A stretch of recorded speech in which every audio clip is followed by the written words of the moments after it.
Being human at the start of the 21st century can feel like this. We're going somewhere fast, but where are we going? It can look a bit foggy. On the one hand, we've gotten ourselves into all of these crises, economic crisis, environmental crisis, 18 active wars, people angrily taking to the streets all over the world. But then again, we are more prosperous and even more peaceful than we have ever been. Our technology is getting just magical. Millions of us are trying to whip this place into a better shape. So the question is it all going to work out for us humans? It all depends on who we see when we look in the mirror. It's not as simple as it sounds. It actually takes a bit of work to see who we already are. Let's start with this room.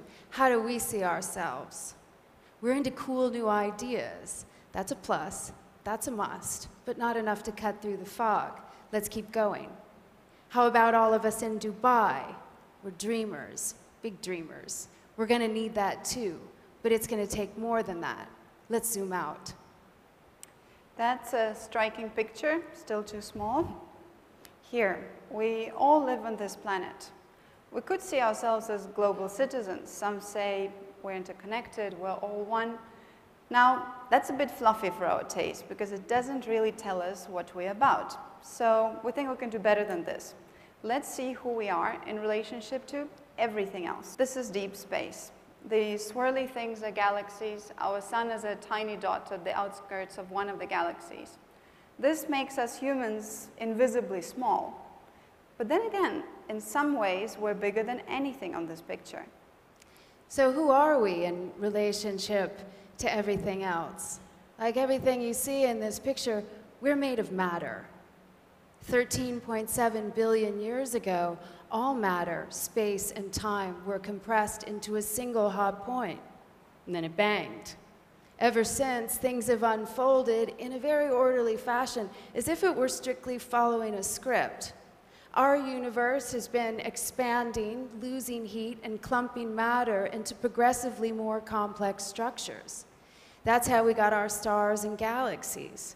The big stars manufactured most of the building blocks like carbon and oxygen. Those elements clumped into molecules that we're now made of. It's all governed by the same forces. And like all matter, we're subject to those forces. But let's be clear, we're not just clumps of matter. We're alive. What is live matter? We don't have the full story, but we know it showed up here 3.5 billion years ago, and it did something that wasn't in the earlier script. Stars have these massive reserves of matter inside them, and when they burn it all up, they're done. If you and I lived off only what's inside us, we'd be dead in a matter of days.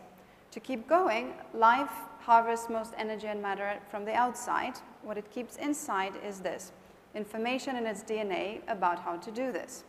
It then passes that information on from generation to generation, and it does it almost perfectly. But every now and then it makes mistakes. So most of genetic mistakes are harmless. Some can kill you, some can make you look cute, but some actually give you a better chance to survive and reproduce.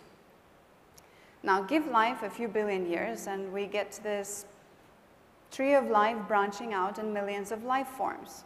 Life still follows a script. It builds on what came before it. It still follows a script, but it's a new, more complex script. We humans are part of that script, but then we have that something that's not in the other two scripts. Stars and goats don't get up on stage and wonder who they are and how to cut through the fog. We do, because we have a trick of our own, cultural learning. This is how it works. We learn some stuff, and then we tell each other about it. Life takes thousands of generations to come up with something new and useful. We can do it in a single generation, and the next generation can build on it. You didn't have to invent agriculture to get the food in your fridge, or a vaccine to avoid dying from smallpox. You didn't have to invent the airplane to fly, or the telescope to look into deep space. Our bodies may be relatively small, but we can do some pretty big stuff when we put our minds together. That's because we learn to push the limits. We do not just adapt. We bend the rules of the other two scripts. That's what we're about. We're becoming the rebels of our universe. That's who we are. How's that for a reflection in the mirror? So let's try this out, back to deep space. When you look in the mirror, can you see yourself as human? Not the regular kind of human, the one you woke up to this morning. We're talking all caps human, a product of 14 billion years of cosmic, biological, cultural evolution. Can you see the 100 billion humans who came before us? 7 billion of us alive today. Trillions waiting to be born. Can you see a great species that's going places? We're all contributors to the human project, and what we do with our lives determines where it goes next. Can we see that when we look in the mirror? Because if we could, that would be really awesome. First of all, it would give us a reason to be upbeat about ourselves. Second, we could rise above the fog and see our challenges in a whole new light. And third, seeing ourselves as human can even change what we do with the rest of our lives. We picked 8 out of 16 challenges that confront the human project, just to give you a taste of what we're talking about. Let's start with the basics, how we sustain ourselves. We're not that good at it yet, so we've made a bit of a mess. Given the state of things, it's understandable that some of us think we should scale back. But from a human perspective, things look a bit different. We're no different than other life. We harvest matter and energy from our surroundings to stay alive. But we're smart little buggers, so we learned to harvest a lot more. And so we grew from 10,000 to the 7 billion we are today. And now that we're so many, some of our smartest inventions no longer look that smart. Artificial fertilizers feed billions of us, but now they're killing our oceans. Fossil fuels powered massive leaps in our capabilities, but now they're also heating up our climate. So back to the drawing board. Look, the givens are good. We've got plenty of land, 20,000 times more solar energy than we use today, and water everywhere. Now we need to rethink what we do with them.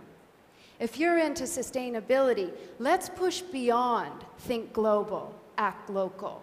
For the next 1,000 years, let's think human, act planetary. And to shatter our concepts about what's possible, let's imagine sustaining not just for 7 billion of us, or 9, try 20.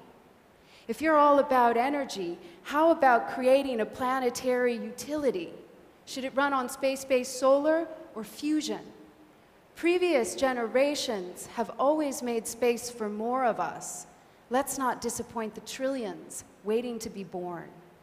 We use the word poverty to describe this. From the human perspective, it's not just about wealth, it's more fundamental than that. It's about time. The time of our lives is the most valuable resource we have as a species. Millions of years ago, all we got was 20 years, and we spent all of it hunting and gathering our food. Then we invented agriculture, and we were able to produce more food than we needed. With a bit of it saved, we could lift our eyes off the fields and figure out smarter ways to meet our other needs too. Now, fast forward a few thousand years, and for 1 billion of us, life is sweet. We live 4 times longer, and taking care of our basic biological needs no longer takes up all of our lives. So what does? More and more of us have the freedom to create, the freedom to reach for the stars. Science, technology, art is what some of us do for a living. Now, imagine where would we be with the human project if all of us had the freedom to do this. But that's not the case yet. 1 billion of us is still reaching for food. Survival is the full-time job. That's a poor, poor way to run the human project. We have centuries worth of inventions to get beyond survival, but we're just not that good at sharing them yet.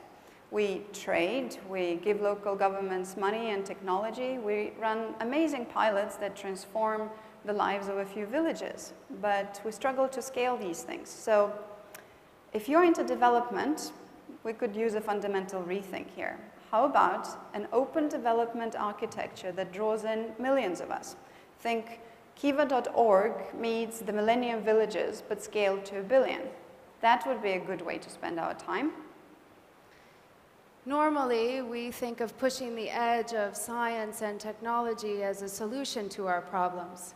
But now that we're getting so technologically powerful and moving so fast, the way we develop technology is turning into a challenge in its own right. In this century, we'll be designing our own life forms, synthetic microbes that can absorb CO2 or, potentially, a lethal virus. We'll get inside our genetic code to fight disease and create superhuman capabilities. We're edging closer to creating strong artificial intelligence, robots that can help us solve problems or turn on us. The stakes are high. Some say we should go full throttle. Others say we should slow down. From the human perspective, we need to do both. For that, we need to think before we leap. What kinds of life forms should we create and why? Which superhuman capabilities will take us forward and which ones will add to the mess? If you're into technology, here's a hardcore contribution. We make technology roadmaps for companies and nations. We need one for us as a species. Think Human Technology Roadmap 2050. This is a volcano. Today we think of events like this as an act of nature, something we can't do anything about. Now, from the human perspective, if we think like this, we're scheduled for trouble. Volcanoes can do more than just ground a few flights. They can get pretty bad. Take the one that blew in Indonesia 74,000 years ago. The ash and the gas in the atmosphere triggered a planet-wide winter, and we were down to 10,000 people and just 500 fertile women. A pretty close call for us as a species. So from the human perspective, acts of nature is just another category of challenges for us to take on. Volcanoes, tsunamis, land masses moving around, all of these are part of a simpler script that we should get a hang of. So if you're into big rocks, help us master our geology. We got big rocks and snowballs flying around in space too. They make for entertaining programs on the Discovery Channel, but from the human perspective, these rocks are serious business. The largest confirmed impact was 64 million years ago. It was only 10 kilometers across, but it killed off the dinosaurs. We think we've mapped out where 90% of the really big ones are, but then there's the remaining 10%. And the smaller ones could do serious damage too. Today, if an astronomer spots one headed our way, it's not clear to call or what to do because we haven't tested our deflection strategies. We tend to think of defense as a matter of national security. From the human perspective, defense is a matter of species-wide security. And right now, we're looking a little insecure. We need planetary defense. There are well-thought-through plans, but not a lot of funds. If you're wondering what to do with your fortune, put it in planetary defense. That's a legacy project. We take our sun for granted. From a human perspective, big mistake. Stars are not forever, and our sun is no exception. It's going to go, and with it, our source of energy and a place to live. So we have about 1 billion years to find a new home in our galaxy. I know it sounds like a ridiculous amount of time, but we can't really know how long it's going to take us to figure this one out. Today we think of space exploration as something, we do for power, prestige, for fun. From the human perspective, it's a matter of survival. It's a must. We must create a spacefaring civilization to survive.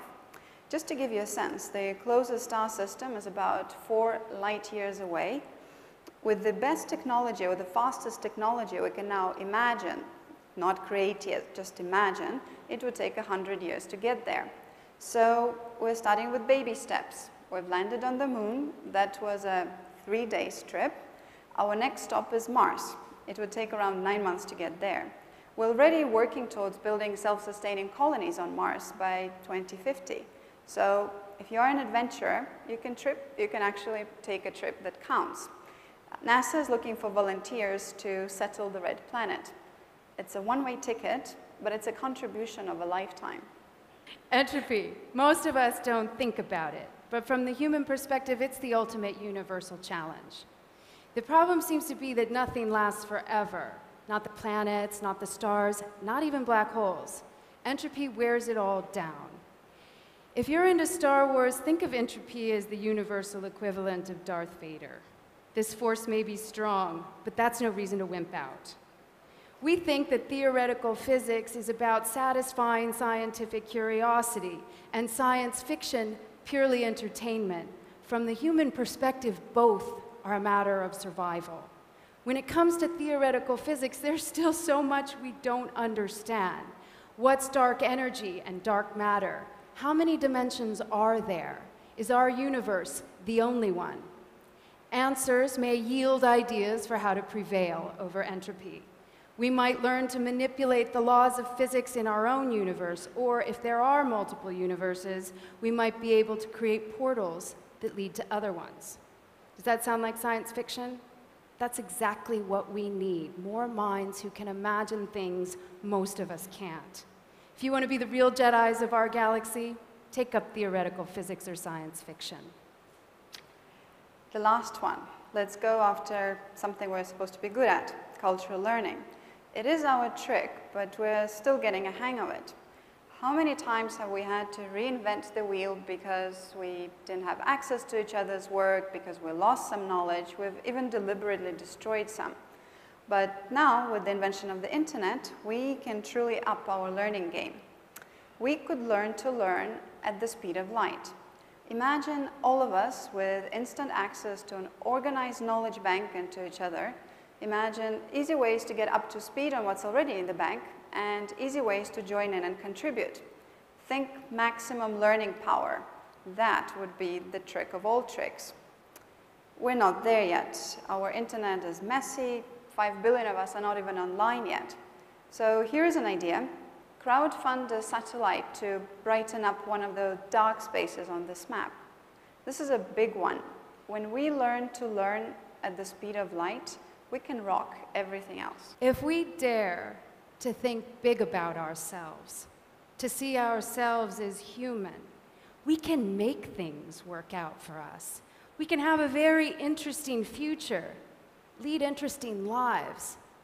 We can see our lives not as a momentary flash of time between our birth and our death, but as a contribution to the ongoing human project. A project that can carry beyond this century, beyond the end of our sun, maybe even beyond the end of our universe. So who do you see when you look in the mirror? Some days, all you see is yourself. But look again, look deeper. The future of our species could be riding on it.